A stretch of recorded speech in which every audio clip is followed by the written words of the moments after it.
सन 1950 के दशक में जब ज़ाहिरी तौर पर सोवियत यूनियन अंतरिक्ष में सफलता प्राप्त करने की दौड़ में आगे निकल रहा था, तो अमेरिकी वैज्ञानिकों ने एक अनोखी परियोजना के बारे में सोचना शुरू किया। यह परियोजना चांद पर परमाणु विस्फोट करके सोवियत यूनियन को डराने की थी। अंतरिक्ष यात्री नील आर्मस्ट्रॉन्ग का सन 1959 में चांद की सतह पर कदम रखने वाला क्षण मानव इतिहास के सबसे यादगार लम्हों में से एक है। लेकिन अगर यही चांद जिस पर आर्मस्ट्रॉन्ग ने कदम रखा उस पर बड़े गड्ढे पड़े हुए होते और परमाणु हमले के कारण इसका वातावरण जहरीला होता, तो क्या होता? जब पहली बार मैंने शोध पत्र study of lunar research flights भाग 1 पढ़ना शुरू किया, तो यह ऊपरी तौर पर काफी प्रशासनिक और शांतिपूर्ण मालूम हुआ।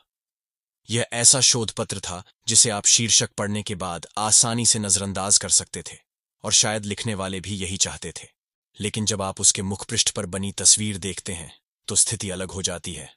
इसके मध्य में एक एटम बम और एक मशरूम क्लाउड, परमाणु विस्फोट के बाद धुआं उठने की विशेष काल्पनिक तस्वीर, वास्तव में Kirtland air force base new Mexico में एयरफोर्स के स्पेशल वेपन्स सेंटर का प्रतीक चिन्ह है, जिसने परमाणु हथियार की टेस्टिंग और विकास में महत्वपूर्ण भूमिका निभाई थी।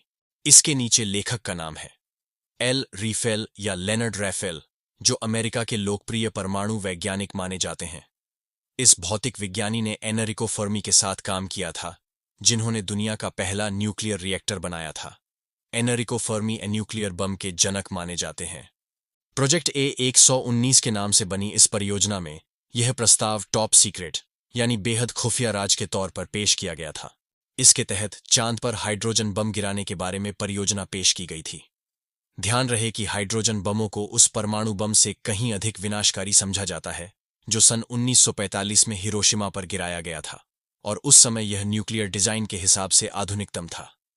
सीनियर अफसरों की ओर से इस परियोजना को जल्द से जल्द मुकम्मल करने के निर्देश के बाद रैफेल ने मई 1958 और जनवरी 1959 के बीच परियोजना के संभव होने के बारे में कई रिपोर्ट पेश की थी। अमेरिका को चिंता सता रही थी कि सोवियत संघ मिसाइल टेक्नोलॉजी में तेजी से आगे बढ़ रहा है और वे इस दौड़ में पिछड़ रहे हैं। इत्तेफाक की बात यह है कि एक वैज्ञानिक जो इस अत्यंत विनाशकारी परियोजना की प्लानिंग में शामिल थे, वह आगे चलकर प्रसिद्ध होने वाले व्यक्ति कार्ल सेगन थे। वास्तव में इस तरह के प्रोजेक्ट के होने के बारे में पहली बार सन 1990 में जानकारी मिली थी, जब सेगन ने एक नामी यूनिवर्सिटी में अपने आवेदन में इसके बारे में जिक्र किया था।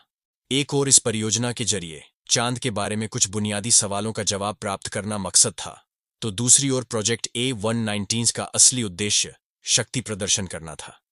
यह बम टर्मिनेटर लाइन पर फटना था, जो चांद की उजाली और अंधेरे साइड के बीच की सीमा को कहा जाता है।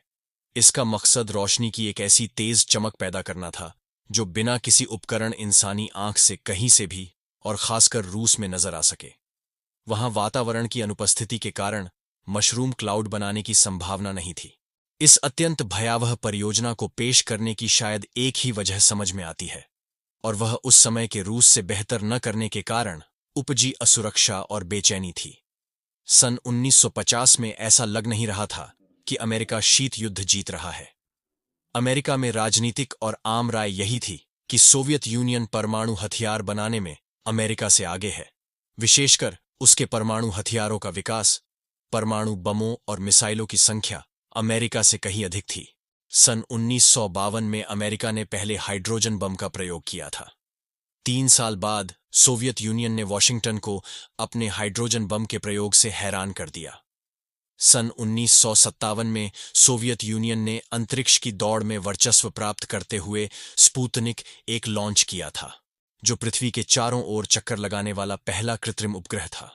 स्पुतनिक की लॉन्च से पहले सोवियत यूनियन की ओर से इंटरकॉन्टिनेंटल बैलिस्टिक मिसाइल लॉन्च किया गया था, और अमेरिका की ओर से एक कृत्रिम चांद लॉन्च करने का प्रयोग एक बड़े धमाके के साथ बुरी तरह नाकाम हो गया था। इस धमाके और उसके वैंगार्ड रॉकेट को लगने वाली आग की वीडियो पूरी दुनिया में दिखाई गई थी।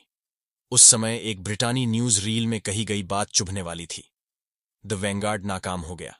यह एक निस्संदेह बड़ा धक्का है, विशेषकर प्रोपगेंडा और प्रतिष्ठा के दौर में। वर्ष 1957 में सोवियत संघ ने स्पुतनिक उपग्रह लॉन्च किया। इस वजह से पश्चिम के देश काफी आतंकित हुए। इस दौरान अमेरिका स्कूल में पढ़ने वाले बच्चों को मशहूर duck and cover information film दिखा रहा था, जिसमें बर्ट नाम का एनिमेटेड कछुआ बच्चों को यह जानकारी देने में मदद करता है कि परमाणु हमले की स्थिति में उन्हें क्या करना होगा। उसी साल अमेरिकी अखबारों में एक सीनियर खुफिया सूत्र के हवाले से एक खबर दी गई थी। इसमें लिखा गया था कि सोवियत यूनियन 7 नवंबर को क्रांति की वर्षगांठ पर चांद पर हाइड्रोजन बम गिराने की योजना बना रहा है। ये खबर अखबार a Daily Times, New Philadelphia, Ohio में छपी थी। इसके बाद यह खबर भी आई कि सोवियत यूनियन अमेरिका के सबसे पास के पड़ोसी पर परमाणु हथियारों से लैस रॉकेट से हमला करने की योजना बना रहा है। शीत युद्ध से संबंधित अक्सर अफवाहों की तरह यह कैसे फैली और उनकी शुरुआत कहां से हुई, किसी को मालूम नहीं है। हैरत की बात यह है कि इस डर ने सोवियत यूनियन को भी इस बारे में योजना तैयार करने पर मजबूर किया। उस परियोजना का कोड नेम E4 रखा गया था और यह परियोजना अमेरिका की योजना की कार्बन कॉपी थी। बाद में इस परियोजना को सोवियत यूनियन ने भी उन्हीं कारणों से रद्द कर दिया था कि इसके विफल होने की स्थिति में बम सोवियत धरती पर भी गिर सकता है। उन्होंने यह नतीजा निकाला कि इसके कारण अत्यंत गैर जरूरी अंतर्राष्ट्रीय दुर्घटना होने का खतरा है। शायद उन्हें इस बात का अंदाजा हो गया था कि चांद पर उतरना इससे बड़ा कारनामा है। हालांकि प्रोजेक्ट A119 भी सफल हो सकता था। सन 2000 में राफेल ने इस बारे में बात की। उन्होंने इस बात की पुष्टि की थी कि यह परियोजना तकनीकी तौर पर संभव है और यह धमाका धरती पर भी साफ तौर पर देखा जाता। वैज्ञानिकों की आशंकाओं के बावजूद अमेरिकी एयरफोर्स को इस बात की बहुत चिंता नहीं थी कि इससे चांद का साफ सुथरा वातावरण खराब होगा। विज्ञान और परमाणु तकनीक के इतिहास पर काम करने वाले एलेक्स वेलरस्टीन का कहना है कि प्रोजेक्ट A119 स्पुतनिक के लॉन्च के खिलाफ सामने आने वाले कई विचारों में से एक था। उनमें स्पुतनिक को शूट करने की भी योजना थी, जो सुनने में बहुत खराब लगता है। वह उन्हें ऐसी कल्पनाओं के तौर पर देख रहे थे जो लोगों को प्रभावित करने के लिए इस्तेमाल हो। उन्होंने अंत में अपना उपग्रह बनाने के बारे में सोचा और उसमें कुछ समय लगाया, लेकिन उन्होंने इस प्रोजेक्ट को काफी गंभीरता के साथ सन 1950 के अंत तक जारी रखा।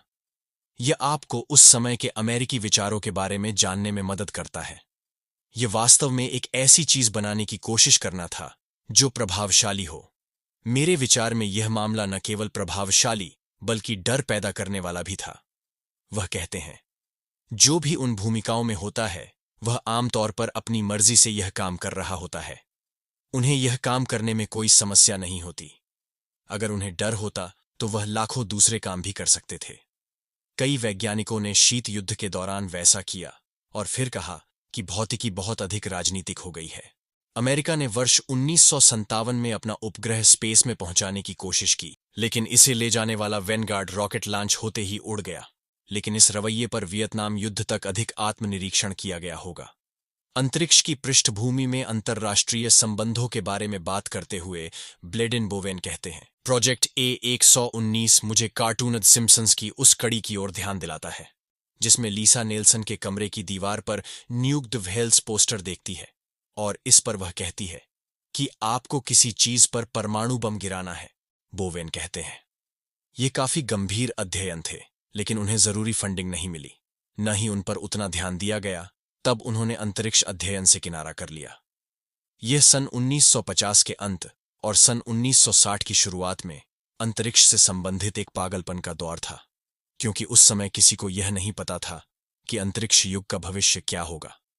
वो आगे कहते हैं, अगर दोबारा कभी चांद तक पहुंचने के बारे में इस तरह का पागलपन पाया गया तो यह वैश्विक कानूनी व्यवस्था का उल्लंघन माना जाएगा और इस पर दुनिया के लगभग सभी देश सहमति जता चुके हैं।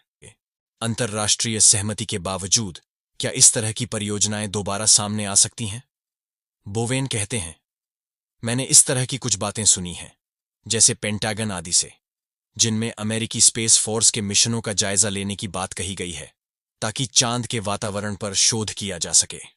अगर इस तरह की कल्पनाओं को अमेरिका में बहुत महत्व नहीं दिया जाता है तो यह जरूरी नहीं कि उसे चीन में भी महत्व नहीं मिलेगा। बोवेन कहते हैं, मुझे बिल्कुल भी ताज्जुब नहीं होगा अगर चीन में एक वर्ग इस तरह के विचारों को हवा देता है, क्योंकि उन्हें लगता है कि चांद एक आकर्षक वस्तु है और ऐसी सोच रखने वाले लोग सेना में काम करते हैं। प्रोजेक्ट A119 की विस्तृत जानकारी आज भी एक पहेली है। ऐसा लगता है कि उसके अक्सर रिकॉर्ड खत्म कर दिए गए हैं। शायद इससे सबसे बड़ा सबक यह लिया जा सकता है कि कभी भी किसी ऐसे शोध पत्र को नजरअंदाज नहीं करना चाहिए जिसका शीर्षक आकर्षक न हो। उस शोध पत्र को जरूर पढ़ लेना चाहिए।